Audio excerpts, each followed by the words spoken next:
Password হারিয়ে ফেলেন, এই ক্ষেত্রে কীভাবে কী করবেন, কীভাবে ঠিক করবেন, A to Z সব কিছু এই ভিডিওতে তুলে ধরার চেষ্টা করব। এবং আপনি যদি সম্পূর্ণ ভিডিওটি শুরু থেকে শেষ পর্যন্ত দেখেন তাহলে নিজেই এই সমস্যাগুলো সমাধান করে ফেলতে পারবেন, ঠিক আছে? তো রিকোয়েস্ট করব, আপনি যদি আমাদের চ্যানেলে নতুন এসে থাকেন অবশ্যই আমাদের ইউটিউব চ্যানেলে সাবস্ক্রাইব করবেন, অবশ্যই ভিডিওতে একটি লাইক দিবেন এবং ভিডিওটি শেয়ার করবেন যাদের এই সমস্যাগুলো হচ্ছে।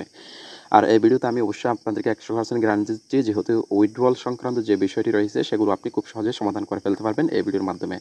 তো চলুন আগে টার্নওভার সম্পর্কে আলোচনা করি। তো আমার অ্যাকাউন্টে মেইন ব্যালেন্সে রয়েছে 360 টাকার মতো মেইন ব্যালেন্স রয়েছে।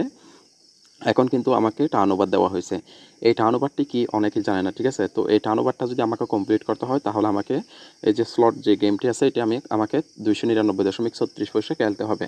তাহলে এই টার্নওভারটি কমপ্লিট হয়ে যাবে। আশা করি আপনারা টার্নওভার সম্পর্কে বিষয়টি জানতে পেরেছেন। আর আপনাদের যদি ভয় লাগে যে আপনি এই টার্নওভারটা কমপ্লিট করলে টাকা হারিয়ে ফেলবেন, এই ক্ষেত্রে আপনি কিভাবে কি করবেন সেটি ভিডিওর শেষে বলতেছি। তো এখন আসুন, আপনি যদি কোনো এখানে ওয়ালেট নাম্বার অ্যাড করতে চান তাহলে অবশ্যই আপনাকে এখানে ট্রানজ্যাকশন পাসওয়ার্ড দিতে বলা হয়। এবং আপনি যে সময় ট্রানজ্যাকশন পাসওয়ার্ড দিয়েছিলেন এই ট্রানজ্যাকশন পাসওয়ার্ডটা কিন্তু আপনার এখন মনে নাই এবং আপনার অ্যাকাউন্টে টাকা হয়েছে, আপনি টাকাটা তুলতে পারতেছেন না। এই ক্ষেত্রে করণীয় কি সেটিও ভিডিও শেষে বলতেছি। তো এখন আসুন এখানে কিভাবে ওয়ালেট নাম্বারটি অ্যাড করবেন। ওয়ালেট নাম্বার অ্যাড করার জন্য আপনি যে কাজটি করবেন, আপনি এখানে মাই কার্ড অপশন দেখতে পাচ্ছেন, এখানে চলে আসবেন। এখানে আসার পর এখানে আপনি আমার যেহেতু অ্যাড করা রয়েছে এখানে প্লাস বাটন দেখতে পাবেন, এর উপরে ক্লিক করবেন। এর উপর ক্লিক করার পর এখানে আপনি দুটি অপশন দেখতে পাচ্ছেন, একটি হচ্ছে ই ওয়ালেট এবং একটি হচ্ছে বিকাশ এবং একটি হচ্ছে নগদ। আপনি যদি নগদ অ্যাড করতে চান নগদে ক্লিক করবেন, বিকাশ অ্যাড করতে গেলে বিকাশে ক্লিক করবেন।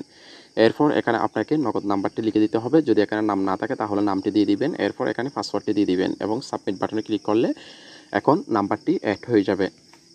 তো এখন আসুন আপনি কিভাবে আপনার এই যে উইথড্রয়াল অপশনে যাওয়ার পর যে লেনদেনের পাসওয়ার্ডটি রয়েছে সেটি কিভাবে পাবেন। বন্ধুরা, বর্তমান সময়ে আমি লক্ষ্য করেছি যে আমাকে অনেকে বলছে যে বর্তমান সময়ে অনেকে স্ক্যামের শিকার হচ্ছে, অর্থাৎ পাসওয়ার্ড ইমেল দিচ্ছে, এরপরে তারা হয়তো টাকাটা উঠিয়ে ফেলতেছে কিংবা গেম খেলে টাকাটা হারিয়ে ফেলতেছে, ঠিক আছে? তো আপনার টাকাটা পাচ্ছেন না। তো এই ক্ষেত্রে আমি আপনাদেরকে একেবারে আমার যে গ্রুপটি রয়েছে সেই গ্রুপের লিঙ্কটি আমি ভিডিওর ডেসক্রিপশন বক্সে দিয়ে দেবো। এখানে আপনি হাজার হাজার লাখ লাখ প্রমাণ পেয়ে যাবেন। প্রমাণ দেখে যদি বিশ্বাস মনে হয় তাহলে আমার মাধ্যমে আপনি কাজটি করে নিতে পারেন লেনদেনের পাসওয়ার্ডের ক্ষেত্রে।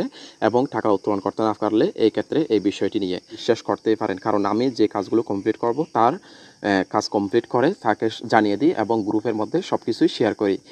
আপনি CK444-এর উত্তোলন পাসওয়ার্ড হারিয়ে গেলে আমার মাধ্যমে সমাধান করতে পারবেন এবং টার্নওভার কীভাবে কমপ্লিট করতে হয় সেটা দেখিয়েছি এবং ওয়ালেট নাম্বার কীভাবে অ্যাড করতে হয় সেটিও দেখিয়েছি।